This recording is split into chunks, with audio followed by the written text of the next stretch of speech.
시온 찬양대의 은혜로운 찬양 참으로 감사합니다. 오늘은 구별된 삶을 살라 라는 제목으로 말씀을 나누겠습니다. 예수 믿는 사람들은 믿음으로 하나님의 은혜로 구원을 받았습니다. 구원은 죄에서 구원받은 겁니다. 죄로부터 구원을 받은 것이고, 죄에서 구원받은 것이고, 죄의 책임에서 구원받은 것이고, 죄의 세력에서 구원받은 것이고, 죄의 오염에서 구원받은 겁니다. 그러니까 바울 사도는 오늘 우리들에게 지금 17절에 너희는 그들 중에서 나와서 따로 있고 그랬습니다.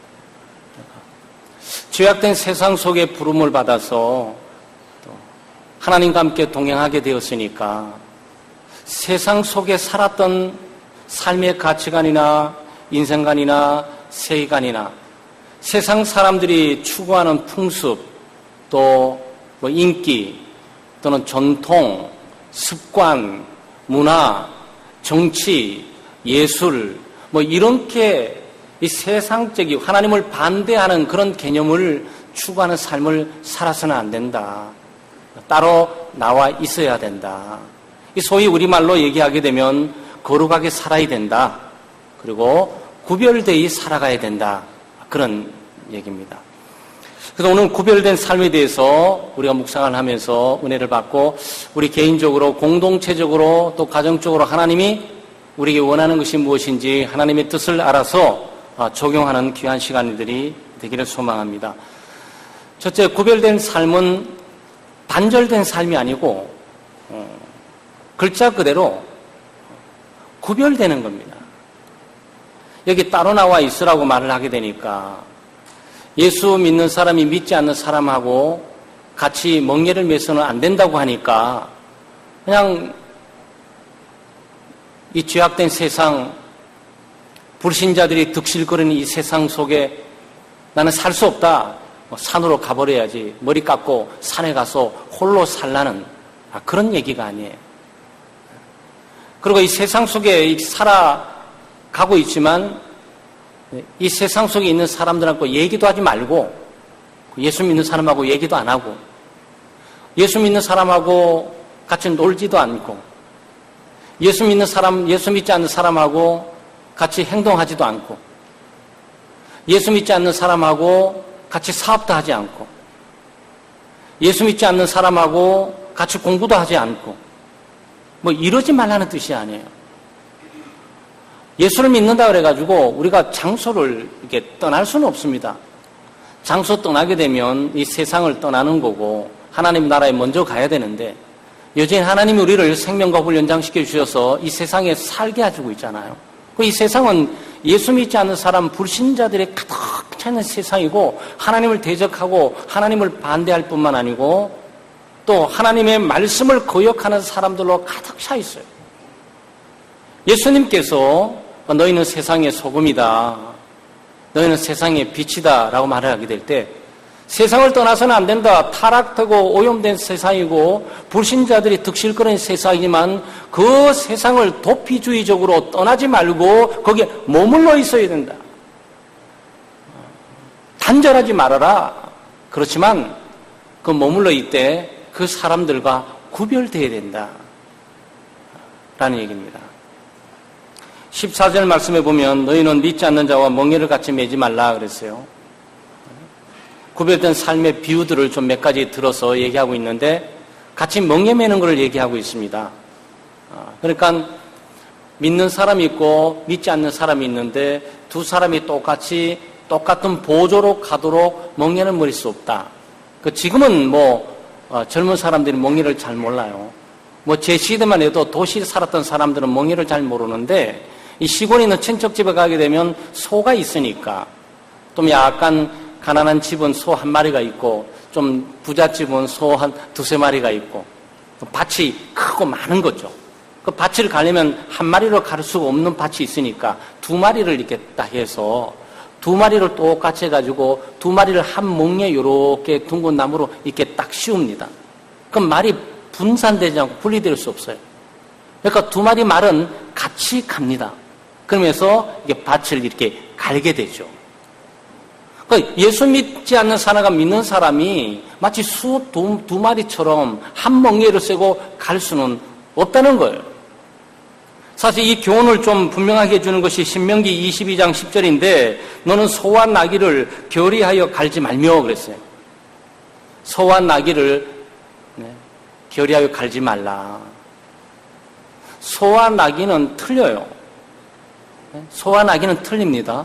그 소와 나귀에게 한 멍에를 세워서 밭을 갈게 할 수는 없다는 거예요. 본성적으로 틀릴 뿐만 아니라 못 받아도 이 키가 틀려요. 나귀는 키가 좀 작고 소는 키가 이렇게 좀 커요. 그러니까 이 둘을 멍에 씌우는 것 자체가 이 균형이 맞지를 않아요. 그리고 또 성질이 좀 달라요. 소는 온순해요. 오오그는 말을 좀 잘 들어요. 근데 나귀는 화가 나거나 자기 마음에 안 들면 뭐 이리 뛰고 저리 뛰어가지고 제대로 일이 되지가 않아요. 그러니까 키도 다르죠. 성질도 다르지. 그거를 반매려고 똑같은 멍에를 씌우고 하면은 아주 골탕 먹습니다.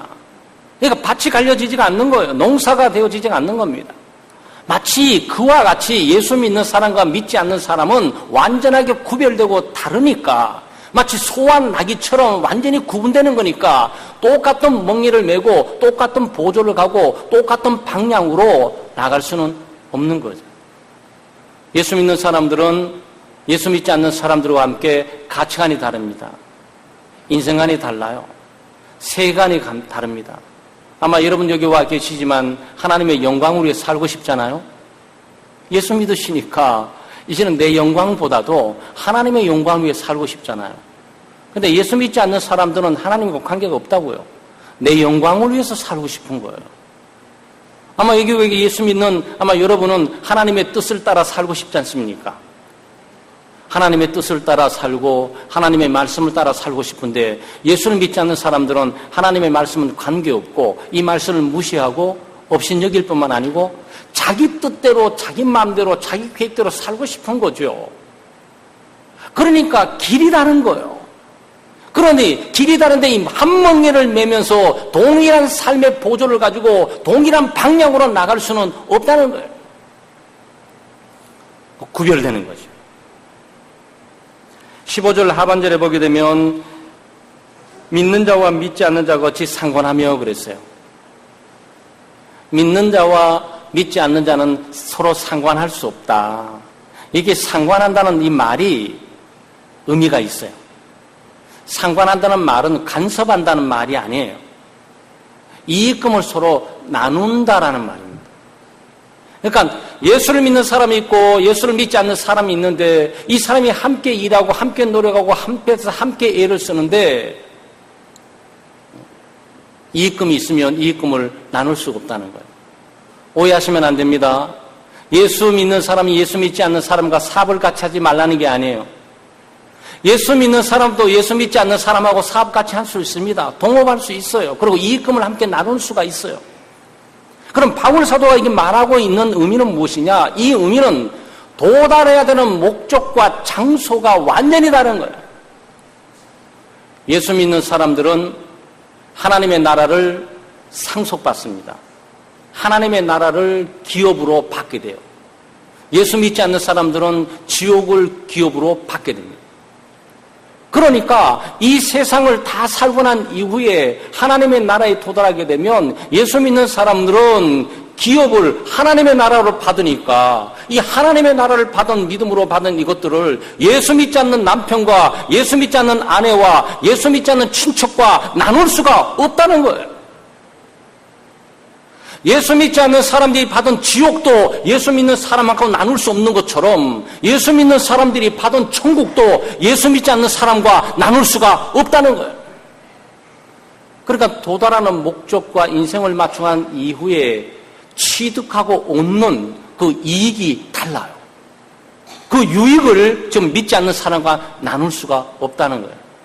그러니까 예수 믿는 사람들이 이 땅을 살아가면서 예수 믿지 않는 사람들과 함께 살고 대화하고 살고 같이 공부하고 같이 동업하고 같이 사업하고 같이 일을 하고 돈도 나누고 이익을 세상적으로 나눌 수가 있지만 궁극적으로 하나님의 나라에 도달하는 그것들을 받고 바꿀 수가 없고 나눌 수가 없다는 거예요.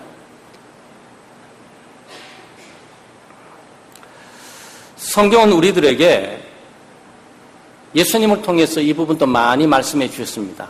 양과 염소의 비유로 말씀해 주셨어요. 양과 염소는 달라요. 그렇죠? 그러니까 바울 사도는 우리들에게 우리가 얼마나 다른 존재들이며 예수 믿지 않는 사람은 얼마나 차이가 있는 사람들이기에 우리는 구별되어 우리의 본분을 갖고 살아가야 된다고 계속 비유로 말씀하고 있는 거죠. 양과 염소는 낮에 풀어놓습니다. 이 밤에는 동물들이 우글거려가지고 이 목자들이 동물을 지킬 수가 없어요. 그러니까 낮에 되게 되면 염소도 우리에서 데리고 나오고 양도 우리에서 데리고 나옵니다. 그리고 산에 이렇게 풀어놓죠. 그러니까 애들이 양도 염소도 산에 다니면서 풀을 뜯어요. 애들이 섞여 있어요. 아주 전문가라든지 주인이 아니면 알아볼 수가 없어요. 멀리 있는 우리 같은 사람은 저거 전부 양인 것처럼 보이고 전부 염소처럼 보여요. 양이 염소고 염소가 양처럼 보여요. 누가 누군지 구별이 잘 되지가 않아요. 그런데 해가 지고 저녁이 되고 이제는 밤이 오기 시작하게 되면 목자가 나타납니다. 나타나서 애들을 다 모아요. 양은 모아서 양의 우리에 집어넣고 염소는 모아서 염소의 우리를 집어넣음으로 구분을 뚜렷하게 시킵니다. 둘은 한 공간에 있을 수가 없어요. 존재가 다른 것이고 성질이 다른 것이기 때문에 같은 공간에 주어질 수는 없는데 낮에 활동하는 동안만 섞여 있도록 해주는 거죠. 예수 그리스도께서 재림에 오시는 그날에 지금 이 세상은 예수 믿는 사람과 예수 믿지 않는 사람이 함께 뒤섞여 삽니다. 그러나 마지막에는 양과 염소가 구별되듯이 예수 믿는 사람들이 가야 되는 천국과 예수 믿지 않는 사람이 가는 지옥이 뚜렷하게 그들의 위치가 구분되는 거예요. 그러니까 그런 구분성을 알고 이 땅을 살아가면서 이미 구별되고 거룩한 삶을 살아가도록 요구받고 요청받는 겁니다. 15절 상반절에 보면 그리스도와 벨리알이 어찌 좋아하며 그랬어요. 그리스도와 벨리알이 어찌 조화를 하냐. 예수님은 만왕의 왕이시고 만주의 주가 되십니다. 창조주 하나님이시고 영광의 하나님의 본체시자 형상이십니다. 예수 그리스도는. 그런데 여기 벨리알은 누구냐? 벨리알은 지금 바울 사도가 유대 묵시문학을 통해서 표현하고 있지만 벨리알은 악마의 왕입니다. 악마의 왕. 악마의 왕의 이름을 벨리알이라 그러는데 이 벨리알을 성경적으로 사탄으로 명명하는 거죠. 사탄이에요. 그러니까 사탄과 예수 그리스도가 어떻게 조화를 이루냐 그런 얘기예요. 조화를 이룰 수가 없죠. 왜냐하면 조화를 이루려면 위치가 같아야 돼요. 신분이 같아야 된다. 그렇잖아요? 뭐 G12 그러면 12개국의 정상들, 대통령들만 거기 가 있는 거지 갑자기 8급 공무원이 거기 가 있을 수는 없는 거예요. 그게 조화예요. 여기 말하는 조화의 의미란 바로 사탄과 예수 그리스도는 함께 조화를 이룰 수 없다는 그 의미가 무엇입니까? 신분과 격이 맞지를 않다 이 뜻이에요. 신분과 격이 맞지 않다. 아마 여러분의 사고방식 속에서 뭐 우리 동양 문화에는 그럴 수 있을 수 있고요. 특별히 한국의 이 샤머니즘적이고 미신적인 이런 문화 속에는 항상 그런 등식이 있어요. 선과 악이 싸운다. 선과 악이 싸운다. 하나님과 사탄이 싸운다. 빛과 어둠이 싸운다. 이건 안 맞아요. 네, 여러분이 있는 이 세상적인 사고방식에는 그게 통용되면서 인식이 돼요. 모든 문학제뿐만 아니고 선과 악이 싸우고 사탄과 하나님이 싸우고 네, 익숙해요. 그게 조화가 돼야 싸우는 거지. 격이 맞아야 싸우죠. 그렇지 않겠습니까? 예수 그리스도와 사탄이 과연 싸울 수 있는 그런 위치입니까? 아니에요. 사탄은 싸울 상대가 아니에요. 사탄은 예수 그리스도의 피조물입니다. 예수 그리스도는 창조주예요. 예수 그리스도는 창조주 하나님이시고 사탄은 예수 그리스도께서 하나님과 함께 만드신 천사장 가운데 한 존재가 타락했을 존재에 불과해요. 그러면 그리스도 위치가 얼마나 어마어마한지 알죠? 그러니 그리스도와 사탄이 함께 조화를 이루면서 함께 공존할 수 없는 것처럼 예수 그리스도를 믿는 사람과 믿지 않는 사람들의 신분과 위치의 차이가 어마어마하게 나 있다는 부분들을 얘기하고 있단 말이죠. 그러니까 여러분, 예수 믿는 여러분이 두려워하지 마세요. 예수 믿고 하나님을 믿으면서도 조금 불안하니까 점집에 가서 점도 한번 쳐보고, 어떤 분들은 정말 달에게 한번 빌어볼까, 그냥 예수 믿어도 신통치가 않아 보여. 예수 믿고 교회 왔다 갔다 하는데도 사업도 잘 풀리지도 않고, 뭐 자식들이 일들이 잘 나가지는 것처럼 보이지도 않고, 야, 이거 하나님을 맞상대하고 있는 사탄이 방해하는 거 아니야? 내가 사탄 편이나 악의 편에 약간 좀 비율을 맞춰줘야 되는 거 아니야, 이거? 그리고 살짝 예수님 모르게, 교회 목사님이나 교회 모르게 살짝 점집에 가서 한번 알아볼까? 기대해볼까? 여러분, 이거는 뭘 의미하고 있냐 하면요, 네? 왕의 신분을 갖고 있는 사람에게 도움을 요청해야 될 사람들이 아주 거지에게 가지고 구걸하는 것과 다름이 없는 거예요. 예수 그리스도와 사탄의 위치는 동등한 게 아니에요. 빛과 어두움은 동등한 게 아니에요. 빛이 오는 순간 모두 어두움은 다 사라지는 거예요. 오직 하나님만 유일하신 분이고 예수 그리스도만이 오직 유일한 지배자와 통치자뿐만 아니고 산자와 죽은 자의 지배자일 뿐만 아니고 천국과 지옥의 주인이에요. 여러분, 지옥의 주인이 사탄으로 보세요? 아니에요. 지옥의 주인이 예수 그리스도이시더라고요. 그 심부름 정도 하면서 왔다 갔다 하는 이 사탄 존재에 불과하죠. 어디를 감히 조화를 이루면서 이 자리에 와 앉아 있을 수가 있냔 말이죠. 그러니까 여러분이 그런 위대하고 놀라운 예수 그리스도를 주인으로, 구세주로 여러분을 모시고 있다고요. 그러니까 두려워할 것이 없어요. 그리스도를 이길 수 있는 존재, 그분을 능가할 수 있는 능력자는 이 세상에 없습니다. 그래서 예수 믿는 사람들은 죽음을 두려워하는, 죽음을 지배하고 죽음의 주인인 예수 그리스도가 나와 함께 하는데, 죽음을 통과해 가는데 그 뭘 두렵겠습니까? 여러분 의식 속에 그런 생각을 가지시면 안 돼요. 예수 믿고 구원받고 또 신앙생활 하지만 이걸 맞먹는 존재가 있는데 그게 사탄인데 사탄이 나를 건들면 어떡하지? 어떡하지? 여러분, 이거는 여러분이 주인이 누군지를 아직 모르시는 거예요. 그러니까 바울 사도가 지금 얘기하고 있는 거 아닙니까?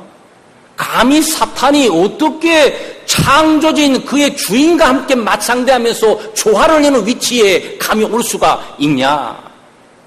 이걸 비교하고 대조하는 이유가 뭐죠? 예수 믿는 사람과 예수 믿지 않는 사람들의 신분 지위를 이렇게 논하고 있단 말이에요. 그럼 여러분, 도대체 우리는 어떻게 구별된 삶을 살아야 되는 겁니까? 바로 세 가지로 우리가 좀 알아볼 수 있어요.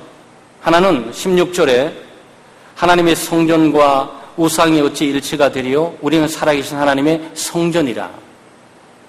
우리는 하나님의 성전이다. 이거 지금 말씀하고 있는 거고요. 그 다음에 16절 하반절에 중간에 보면 내가 그들 가운데 거하며 두루 행하여 나는 그들의 하나님이 되고 그들은 나의 백성이 되리라. 하나님의 백성이다 하는 거예요. 그 다음에 18절에 너희에게 아버지가 되고 너희는 내게 자녀가 되리라. 우리가 거룩하고 구별된 삶을 살아가는 분명한 이유, 이 세상 예수 믿지 않는 사람들보다도 특이한 신분과 위치를 갖고 있던 이유가 여기 나오는 거예요. 첫째는 우리는 하나님의 성전이라는 거예요. 하나님의 성전은 뭡니까? 하나님이 계시는 거죠. 하나님이 계시기에 거기는 거룩한 하나님의 성전이 되는 거예요. 그런데 예수 믿는 사람들은 무엇이냐? 하나님의 성전이라는 거예요. 하나님의 성전. 그러니 하나님이 계시는 하나님의 성전이 거룩할 수밖에 없고 구별될 수밖에 없는 거죠. 우리가 구별되고 거룩한 삶을 살게 될 때 하나님의 영광을 위해서 살아야 된다. 하나님의 뜻을 따라 살아야 된다. 여러 가지 말도 하지만 바울 사도가 지금 말하고 있는 것은 우리의 신분에 대해서 말하고 있는 거예요. 우리의 정체, 너는 누구냐? 이게 중요하죠. 네? 지금도 올림픽을 하면 선수들이 열심히 뛰고 있어요. 올림픽 선수들이. 근데 그 사람들이 뭘 해야 되는 거죠? 나는 누구냐? 나는 대한민국 대표냐? 미국 대표냐? 일본 대표냐? 반드시 알아야 돼요. 그건 굉장히 중요한 개념을 갖고 있는 거예요. 자기가 누군지를 몰라. 이거는 아무리 잘해도 그 의미는 없는 겁니다. 그래서 우리가 아이들, 학생들이나 또 중고등부, 청년부들 수련회 들어가게 될 때, 수련회 보통 나오게 될 때 여러 가지 말도 하지만 나는 누구인가? 이 공과가 딱 나와요. 나는 누구인가? 여러분, 이 아침에 여러분 자신에게 질문해 보세요. 여러분, 나는 누구지? 여기에 답을 여러분 갖고 계셔야 된다. 근데 오늘의 답은 나는 하나님의 성전이라는 거예요. 나는 하나님의 성전이다. 하나님이 내 안에 거하시고 하나님이 나를 성전 삼아 이 세상의 빛과 소금이 되어 나를 인도해 가고 계신다는 것을 알아야 된다는 거예요. 자기가 하나님의 성전인데 자기 하나님의 성전에 자기는 방치해놓고 세상 속에 막 그냥 굴러다니게 내버려두고 주일만 몸만 달랑달랑 교회 오는 게 그거는 문제가 심각한 거예요. 교회가 하나님의 성전이 아니고 여러분이 하나님의 성전이라는 거예요. 왜? 예수 그리스도 그분을 마음속에 모시고 살기 때문에 성전이 되는 거죠. 그 성전들이 모여 있어서 이 벽돌들, 이 나무들, 이 방송실에 이 마이크, 여러분 의자가 거룩한 일에 가담되게 되는 거예요. 뭐 여러분이 거룩하니까. 여기에 술 먹는 사람이 막 앉아있으면 이 건물들은 전부 술판으로 바꿔지는 거예요. 이게 지금 중요한 거 아니겠냐 말이죠. 우리는 하나님의 백성입니다. 사실 어떤 왕을 모시냐가 중요하죠. 왜냐하면 그 당시에 군주제도 또 왕제도는 왕명이 중요하니까 왕이 폭군이면 백성들이 괴로워요. 백성들이 요구하는 그 요구를 따라 살기가 힘들어요. 근데 예수 그리스도는 왕이시고 하나님은 왕이신데 왕 대신 하나님께서 우리의 왕이 되시면 그분이 우리에게 요구하는 것은 거룩한 삶으로 요구하거든요. 왕이 거룩하니까 그 백성이 거룩해야 되는 거예요. 아마 여러분이 북한에 살게 되면 북한 김정은이 요구하는 대로 그럼 하셔야 돼요. 대한민국 정부가 요구하는 법대로 가셔야 되는 거예요. 그렇게 되는 거 아니겠어요? 지배자가 누구냐가 굉장히 중요하지 않겠습니까? 그런데 우리를 지배하고 통치하신 교회의 왕이 되시고 교회의 주인이 되시고 모든 것들의 통치와 지배자가 되신 예수 그리스도 왕이신 그분이 우리에게 요구하는 것은 거룩함이라고. 왜냐하면 우리는 그의 백성이니까. 나라가 이루어지려면 세 가지가 있어야 돼요. 하나는 왕이 있어야 돼요. 어떤 그루도 마찬가지 지도자 왕이 있어야 되는 거예요. 왕만 있으면 어떻게 하겠어요? 백성이 있어야지. 백성만 있으면 뭐 하겠어요? 백성과 왕 사이에 전체 공동체 공동의 유익과 목적을 향해서 법이 있어야 되죠. 그런데 예수 그리스도가 계셔요. 살아계신 그리스도, 부활하시고 승천하셔서 하나님의 우편에 계시며 성령을 보내셔서 지금도 우리를 부르시는 만왕의 왕이시고 만주의 주가 되신 예수 그리스도가 계셔요. 그리스도의 부름을 받는 하나님의 백성인 믿는 자 우리가 있습니다. 그리고 이 믿는 자들을 통치하고 지배하고 다스리는 법, 이 하나님의 말씀이 있기에 하나님의 나라라고 우리가 말을 하고 있단 말이죠. 그러니까 우리는 대한민국, 육체적으로는 대한민국 국민이고, 그렇죠? 네. 우리의 전 존재는 실제적으로 하나님의 나라의 백성이에요. 그러니까 대한민국에서도 하나님의 나라의 백성이고, 미국에 가 사셔도 하나님 나라의 백성이고 일본에 가 사셔도 하나님 나라의 백성이고 이 땅의 나그네로서 이 땅의 모든 것들을 다 마치고 우리가 흙으로 돌아가게 될 때 홀로니 우리가 하나님의 나라를 향해 가게 되죠. 하나님의 자녀입니다. 그래서 보통 하나님의 자녀는 하나님을 닮아야 되겠죠. 자녀는 부모를 닮을 수밖에 그렇지 않겠습니까? 아무리 안 닮은 것처럼 보여도 손짓 발짓 하게 될 때 심지어 뒤통수도 약간 닮을 수가 있어요. 야, 저렇게 안 닮을 수가 있어요. 아우, 저 집은 좀 어디 입양한 거 아니야? 그런데도 어떨 때 보면 행동이 나와요. 부모를 닮는 거예요. 자녀들은 당연한 거 아니겠어요? 어떤 사람은 너무 닮아가지고 붕어빵이다 저거는. 좀 붕어빵이다. 딱 판박이처럼 박아놨구나. 한눈에 봐도 누구 집 자식인지 딱 알아요. 근데 우리가 하나님의 자녀인데 하나님은 거룩하시거든요. 그러니까 하나님을 닮을 수밖에, 그러니까 우리는 거룩한 삶과 이 구별된 삶을 살아갈 수밖에 없는 운명이고 살 수밖에 없도록 되어 있는 존재들이에요. 거룩하고 구별된 삶을 살아가는데 우리가 어떻게 살 수 있습니까? 이 고린도후서 7장 1절이 말을 하고 있어요. 그런즉 사랑하는 자들아, 이 약속을 가진 우리는 하나님을 두려워하는 가운데서 거룩함을 온전히 이루어 육과 영의 온갖 더러운 것에서 자신을 깨끗하게 하자. 이 바울 사도는 구별된 삶, 거룩한 삶, 우리는 하나님의 성전이며 하나님의 백성이며 하나님의 자녀들이기에 당연히 우리의 신분과 정체를 보게 될 때 이 세상 살아가면서 거룩하고 구별된 삶을 살아야 마땅한데 어떻게 구별하고 거룩한 삶을 살아갈 수 있냐? 하나님을 경외해야 된다. 여기 하나님을 두려워해야 된다라고 말하거든요. 하나님을 두려워해야 된다라고 말하는데 하나님을 두려워 떨면서 공포에 질려가지고 벌벌 떠는 것을 말하는 게 아니에요.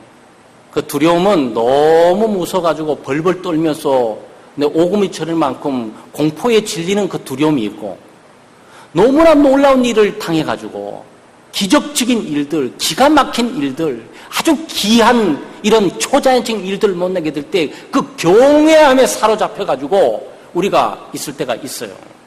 지금 하나님을 대해서 두려워하라고 말할 때 하나님을 공포에 질려서 떨지 말고 하나님의 성품이나 하나님의 능력이나 그의 영광을 보게 될 때 너무 귀하고 너무 아름답고 너무 위험이 있어서 우리가 그 경외함을 갖게 되는 걸 말하는 거예요. 하나님을 경외하는 것은 지혜의 근본이에요. 왜냐하면 하나님을 경외하게 되면 하나님의 말씀을 듣게 돼요.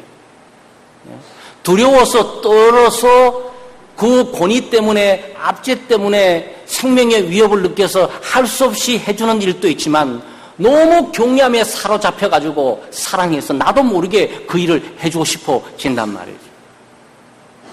하나님을 경외하게 되면 하나님의 말씀을 따라 살게 되고 하나님을 경외하게 되면 하나님을 사랑하게 되고 하나님을 경외하게 되면 하나님의 말씀에 귀를 기울이고 살게 돼요. 그래서 거룩한 삶으로 나갈 수가 있는 거예요.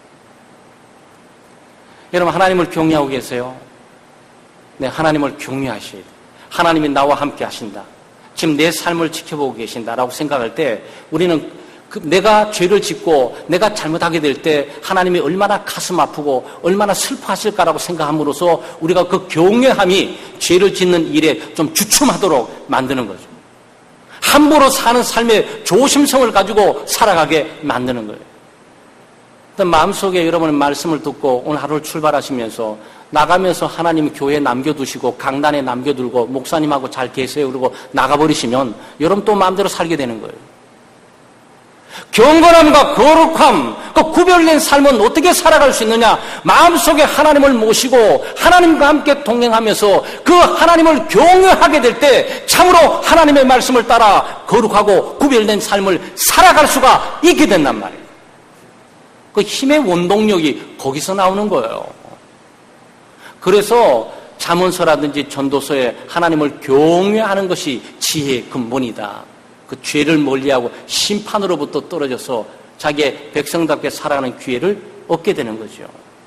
그리고 거룩하고 구별되고 사는 삶은 두 가지 영역에 동시에 일어나야 돼요.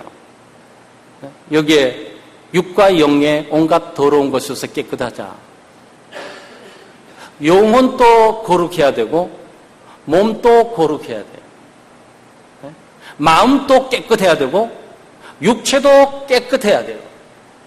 우리의 거룩함과 구별됨은 마음만 갖고 되는 것이 아니고 영혼만 갖고 되는 것이 아니고 몸도 우리의 육체도 정결함과 거룩함을 유지해 나가는 것이 있어야 된단 말이에요. 어떤 사람은 영혼 구원만 위해서 힘을 쓰면서 육체를 마음대로 방치해버리는 분이 계시고 보통 종교인들이 그러잖아요. 종교인들은 육체를 무시해요. 네? 세상적인 일들을 무시해버린다고. 육체를 무시해버리면서 영혼만 갖고 이렇게 간다고. 반대로 예수 믿지 않는 사람들은 영혼은 교회에다 맡겨놓고 육체만 갖고 살아간다고. 그런데 성경은 영혼과 육체가 함께 거룩해야 합니다. 영혼과 육체가 함께 구별되어 있습니다. 이게 온전한 인격이고 온전한 삶이죠. 영혼과 육체가 구별되게 되면 죽음이잖아요. 사람이 몸에서 영혼이 떠나버리고 분리시켜버리면 이건 죽은 거예요.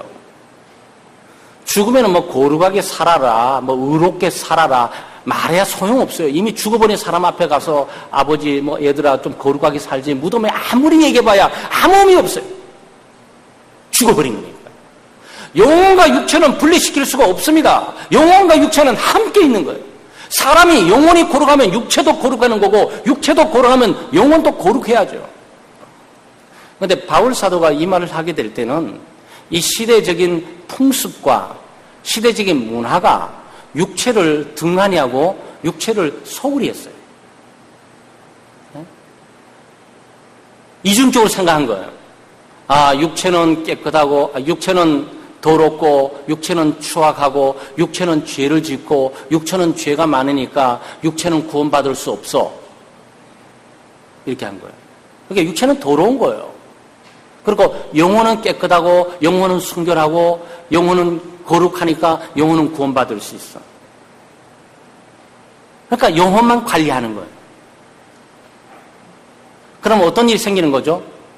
육체를 무시하게 되는 거죠.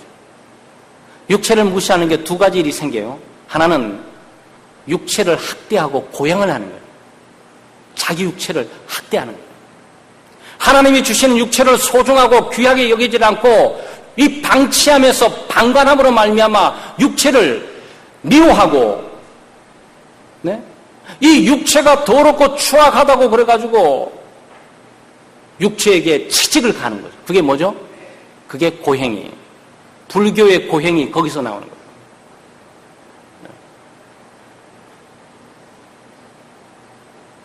그러니까 육체가 구원받지 못하고 더럽고 추악하니까 이놈의 육체는 때려잡아야 돼. 날마다 책찍질해. 가시밭길을 걸어. 돌밭에 부딪혀. 떨어지는 폭포수 앞에 물레 막 터지면서 해. 정신 좀 차리라고 육체가. 예수 믿어도요, 육체로 소홀히하는 금욕주의자들이 있어요. 결혼도 안 해. 그리고 금식기도가 너무 많아.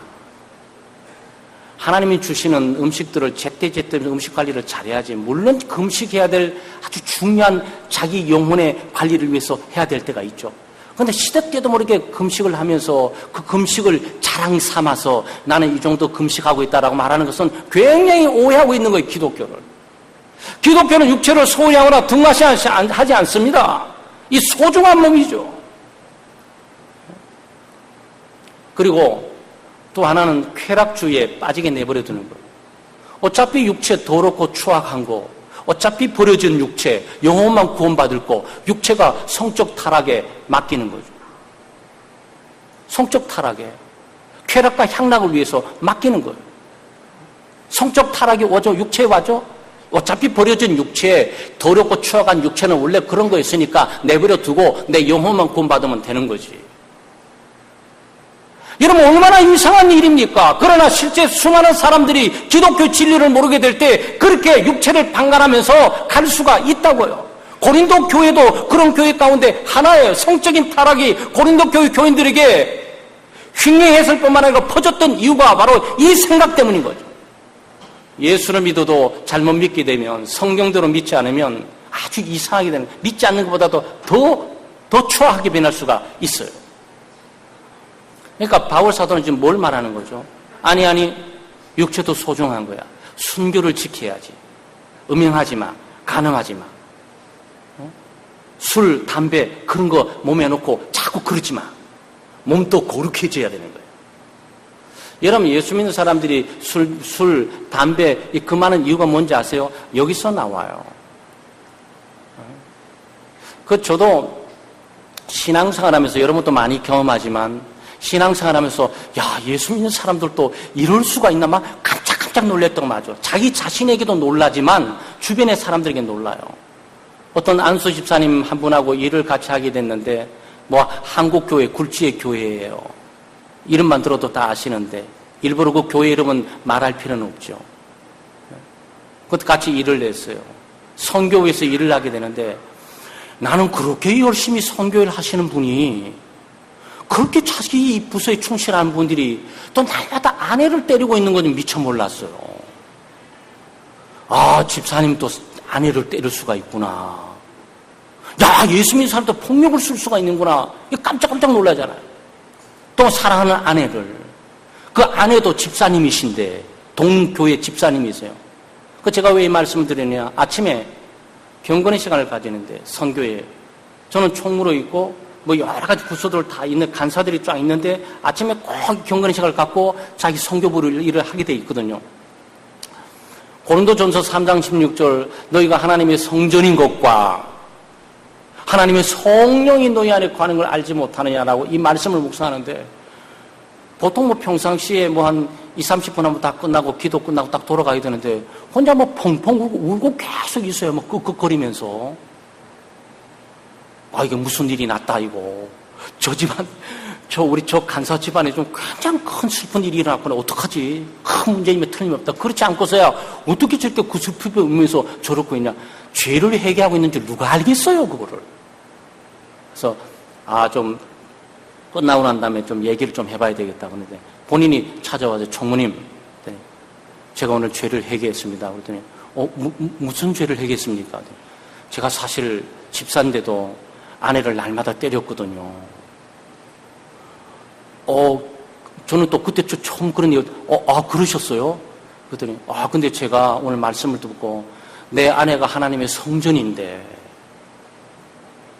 내 아내가 하나님의 성전인데, 예수 믿는 사람은 하나님의 성전이라고 그랬는데, 내가 날마다 그 성전을 부수고 있다는 사실이 정말 괴로웠습니다. 할렐루야 그랬어요.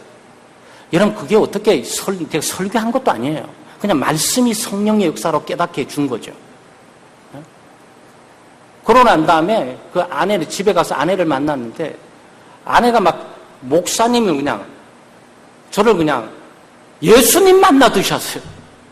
우리 남편 구해줬다고. 이 남편은 완하고 갱팡한 남편, 날마다 위선자, 밖에 나가서는 날마다 거룩하고 의젓하면서 안수 집사로서 막 열을 내서 봉사하기 때문에 누구도 그 사람이 집에서 그러고 있다는 의심할 여지도 없어요.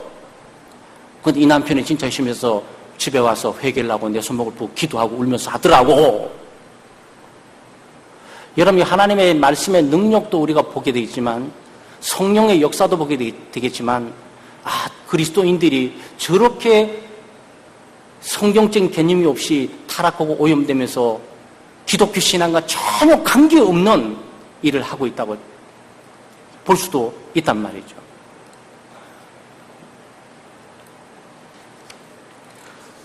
그러니까 이 양반은 자기 영혼 구원만 생각하는 거예요. 아내의 영혼 구원만 생각하는 거예요.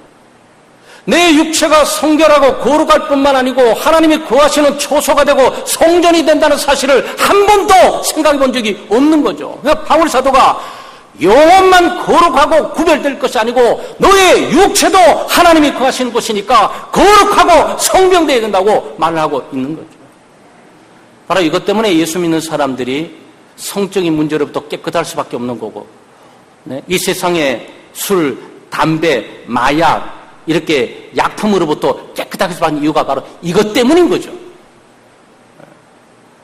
사랑하는 여러분, 우리는 하나님의 성전입니다. 그리고 하나님의 백성이에요. 그리고 하나님의 자녀예요. 이 신분을 잊으시면 안 돼요. 모든 것들은 이 신분으로부터 나오는 거예요. 목사가 목사라고 의식할 때 목사다워지는 거죠. 정치인이 정치인이라고 생각할 때 정치인다워지는 거죠. 학생이 자기가 학생이라고 생각할 때 학생다워지는 거죠. 엄마가 자기가 엄마라고 생각할 때 엄마다워지는 거죠. 자기가 아이 놓고도 엄마인지 아빠인지 구별이 안 되고 있으면 큰 문제가 발생되는 거 아니냐 말이죠. 직분도 마찬가지 아니겠어요? 내가 집사지 하는 순간 집사에 대한 신분에 대한 문제에 걸맞는 삶이 나오도록 그 방향타를 움직일 수밖에 없게 된단 말이죠. 그런데 자기가 누군지를 몰라. 누군지를 모르는 순간 모든 일들이 방향성 하는 모든 일들이 잘못 가는 거예요. 사랑하는 여러분, 하나님을 경외하십시오. 하나님을 경외하면 우리가 하나님의 말씀에 순종하게 되고 귀를 기울여야 되고, 또 우리는 우리가 참된 하나님의 백성이며 자녀들이고 하나님의 성전임을 우리의 신분과 정체성을 확실히 갖게 되면서 우리가 하는 방향을 확실히 보게 돼요. 말과 행동 태도뿐만 아니고 거기에 걸맞게 성도답게 거룩하고 성별된 구별된 삶을 살게 되죠.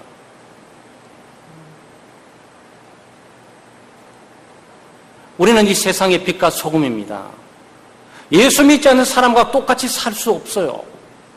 그분들이 말하는 생각, 그분이 말하는 행동, 태도 이것들을 답습하면서 똑같은 보조를 맞추고 똑같은 분위기로 살아갈 수 없습니다. 때때로 이것 때문에 사람들에게 비난받기도 하고 오해받기도 하고 때때로 상사들로부터 무시를 당하기도 하고 압제를 당하기도 하지만 우리가 거룩해지는 것은 생명입니다. 하나님이 거룩하니까 우리는 거룩하고 아버지가 거룩하니까 내가 거룩한 것이고 나의 왕이 거룩하니까 내가 거룩한 것이고 하나님의 성전이기에 나는 거룩한 거죠. 이 타락하고 오염된 세상 살아가는 동안 하나님과 함께 동행하시면서 예수 믿는 사람으로서 정체성을 분명하게 믿음으로 확신하고 또 예수 믿지 않는 사람과 우리가 도달되어서 받는 기업들이 완전히 다른 것을 기억하시고 정말 구별된 삶을 통해 빛이 되시고 또 소금의 역할을 통해서 하나님의 영광을 드러내는 우리 교우들 되시기를 주의 이름으로 축원합니다. 하나님 아버지 참 감사합니다. 하나님의 크신 은혜와 사랑으로 저희들이 하루하루 살아갑니다. 오늘도 무더위 가운데서도 모든 일손을 멈추고 하나님의 보좌 앞에 나와 예배하게 하시고 귀한 말씀을 통해서 우리의 정체성과 신분이 무엇인지를 다시 한번 확인하게 하시고 또 우리가 하나님의 성전이고 하나님의 백성이며 자녀들이기에 우리가 하나님의 거룩하심을 따라 우리가 거룩하며 성별되고 구별된 삶을 살아가야 됨을 말씀해 주신 것을 감사합니다. 늘 마음속에 하나님을 모시고 하나님을 경외함으로 하나님의 말씀에 순종하게 하시고 또 우리가 영혼뿐만 아니고 육체 이리까지 몸과 마음, 영혼과 육체를 거룩하게 또 성별되게 구별되게 또 믿음으로 하나님의 백성답게 살아갈 수 있도록 도와주시옵소서. 감사드리며 예수님의 이름으로 기도드리옵나이다.